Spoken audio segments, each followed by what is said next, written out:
मान्यवर इस 7 साल में तो कई चुनाव हुए, दिल्ली विधानसभा का चुनाव हुआ, दो बार लोकसभा का चुनाव हुआ। आप कहेंगे हिमाचल का चुनाव था 4 महीने पहले, उत्तर प्रदेश का चुनाव था 4 महीने बाद, आप कहेंगे गुजरात का चुनाव था। तो मेरे विचार से यह चुनावी आधार पर अपने को भ्रष्टाचार के बचाव की ढाल बनाना कदापि उचित नहीं है। कि जो इन्होंने एक केस और दूसरा केस जांच में आ गया, तो संजय जी ने जो अवधी भाषा की कहावत सुनाई थी, मैं भी संयोग से उसी क्षेत्र से आता हूं, उसमें एक दूसरी कहावत भी है, गायो गाभिन ना ना ना बर्दो गाभिन। इसका अर्थ होता है कि गाय गर्भवती है, जब चेक किया गया गाय गर्भवती नहीं, शायद बैल गर्भवती होगा।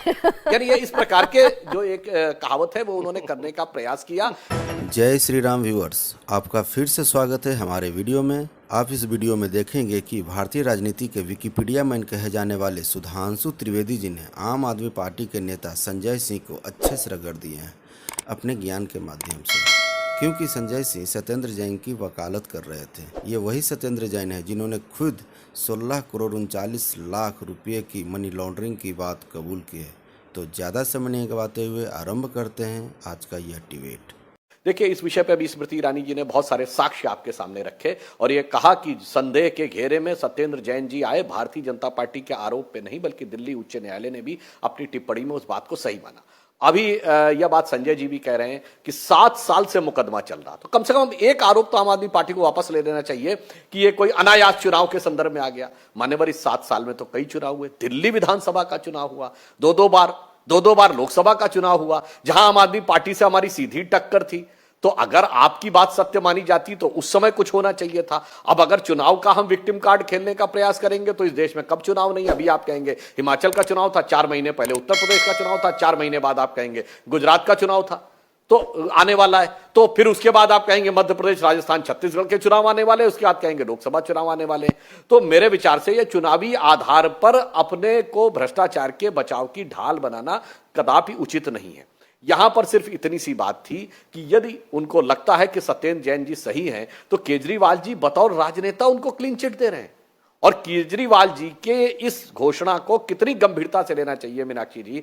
चंद दिन पहले उनकी सरकार ने बड़े गर्व के साथ लोगों की सिक्योरिटी पंजाब से वापस ली थी और बाकायदा मीडिया में उसकी लिस्ट जारी कर दी थी कि देखो हमने कितना अच्छा काम किया है, हम आश्वस्त हैं कि इन लोगों को सिक्योरिटी अकारण दी गई थी और उसका कारण 24 घंटे के अंदर दिखाई पड़ गया। कैसे विश्वास किया जाए। इन्होंने उससे पहले स्वयं कहा कि पंजाब में इनका एक मंत्री भ्रष्ट साबित हुआ, यानी स्वयं ही उसको टिकट दिया।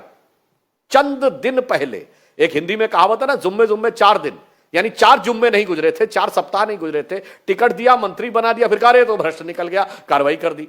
तो आप सोचिए कि जिस पार्टी के निर्णय इस प्रकार के आधारहीन, तथ्यहीन और निरंतर गलत साबित होते हो, उन्हीं के द्वारा की गई स्वीकारोक्ति के द्वारा, क्या आपको लगता है कि उनके द्वारा किया गया दावा विश्वास करने योग्य है?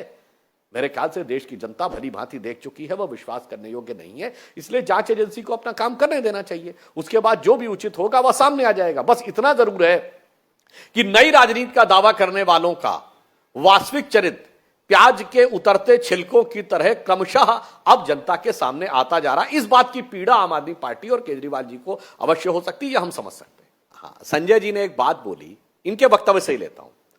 विधायक का टिकट देने में गलती हो गई, स्वीकार किया। मंत्री बनाने में गलती हो गई, स्वीकार किया।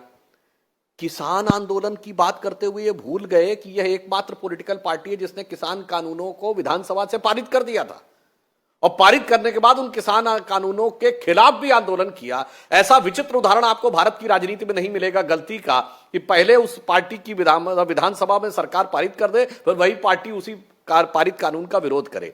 तो दिखाई पड़ता है कि 3 गलतियां तो अपने सामने स्वीकार कर चुके हैं, फिर भी कहते हैं अब जो मेरा वक्तव्य है इसको एकदम सही माना जाए, इसको किसी प्रकार से गलत ना माना जाए। हां, 8 साल में कार्रवाई क्यों नहीं हुई? मीनाक्षी जी, न्यायिक प्रक्रिया की एक जटिलता है इस देश में। मैं उदाहरण देना चाहता हूं कि इंदिरा जी को सरेआम सबके सामने, जिसमें कि पत्रकार भी उपलब्ध थे, गोली मारी गई थी, उसके बाद 1 दशक लग गया था। इतने सरेआम हुई हत्या के बाद भी उसको उस मुकाम तक पहुंचाने में, क्योंकि न्यायिक प्रक्रिया की जटिलता है।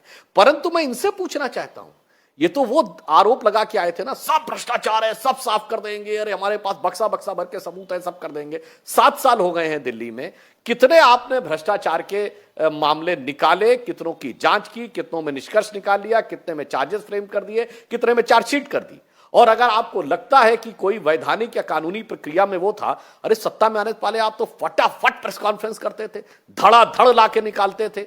जैसे अभी इन्होंने आरोप लगाया स्मृति जी पर कि ईडी कार्रवाई कर रही है, फिर भी सरकार के मंत्री आके आरोप लगा रहे हैं इनके अनुसार, या सरकार के मंत्री आकर तथ्य रख रहे हैं और वह तथ्य इतने सही हैं तो ईडी क्यों नहीं रख रहा। तो मैं विनम्रता से पूछना चाहता हूं, यदि आपकी सरकार चार्जेस नहीं फ्रेम कर पाई, आपकी सरकार कोर्ट में चार्जशीट नहीं फ्रेम कर पाई, तो कितनी बार आपके मंत्रियों ने ही आकर, या भ्रष्टाचार की केजरीवाल जी ने आकर ये सामने रखे, देखो हमने ये भ्रष्टाचार के मामले निकाल दिए।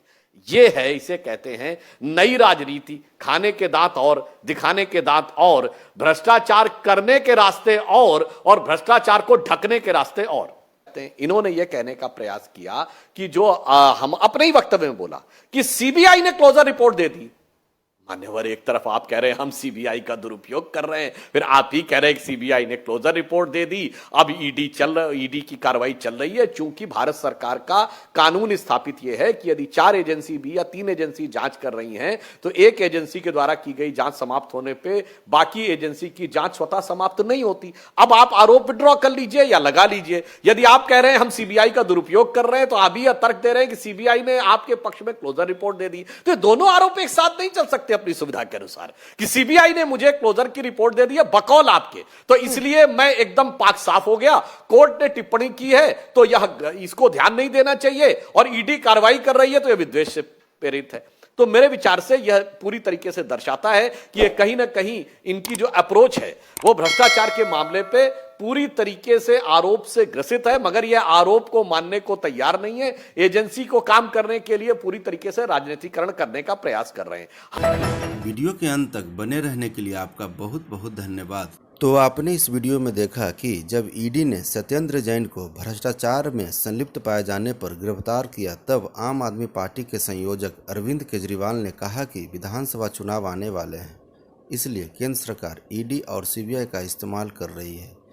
इसी मुद्दे पर इस डिबेट में बहस हुई, जिसमें महाज्ञानी पुरुष और भारतीय राजनीति के विकिपीडिया मैन कहे जाने वाले सुधांशु त्रिवेदी जी ने अच्छे से लगा दी क्लास और कहें कि भारत में तो हर महीने चुनाव होता है, कभी लोकसभा का तो कभी विधानसभा का, तो क्या इसका ये मतलब जो भ्रष्टाचारी है उसको भ्रष्टाचार करने के लिए स्वतंत्र छोड़ दिया जाए? और बात भी सही है व्यूअर्स, सभी चोर अपने को चोर नहीं कहते हैं, और जब सत्येंद्र जैन पर भ्रष्टाचार में संलिप्तता पाई गई और वो गिरफ्तार हुए, तब अरविंद केजरीवाल को ऐसा बोलना नहीं चाहिए। सरकार अपना काम करती है और जांच एजेंसियां अपना काम करती है, सरकार को इससे कोई लेना देना नहीं। जब यही जांच एजेंसियां चोरी पकड़ती हैं तो सारे विपक्षी एक ही सुर अलापने लगते हैं, जबकि सत्येंद्र जैन ने खुद 16 करोड़ 39 लाख रुपए की मनी लॉन्ड्रिंग की बात कबूल की है। व्यूअर्स, आपको यह डिबेट कैसा लगा यह कमेंट बॉक्स में लिखकर ज़रूर बताएं, और इस वीडियो को ज़रूर लाइक कर दें, क्योंकि आपकी एक लाइक से हमें मोटिवेशन मिलती है। ऐसे ही वीडियो इस चैनल पर रोज़ लाऊंगा, जिससे आपको सत्य खबर मिलता रहे। अगर आपको यह वीडियो अच्छा लगा हो तो एक लाइक ज़रूर कर दीजिएगा और कमेंट करके बताएं आपको यह वीडियो कैसा लगा। अगर आप नए हैं और अभी तक हमारे चैनल को सब्सक्राइब नहीं किए हैं तो भारतीय राजनीति से संबंधित वीडियो को देखने के लिए आप हमारे चैनल को जरूर सब्सक्राइब कर लें, और हाँ, बेल आइकन को पुश करना न भूलें, ताकि हमारी लेटेस्ट वीडियो की नोटिफिकेशन आपको सही समय पर मिल सके। तो फिर मिलते हैं अगले वीडियो में। जय श्री राम।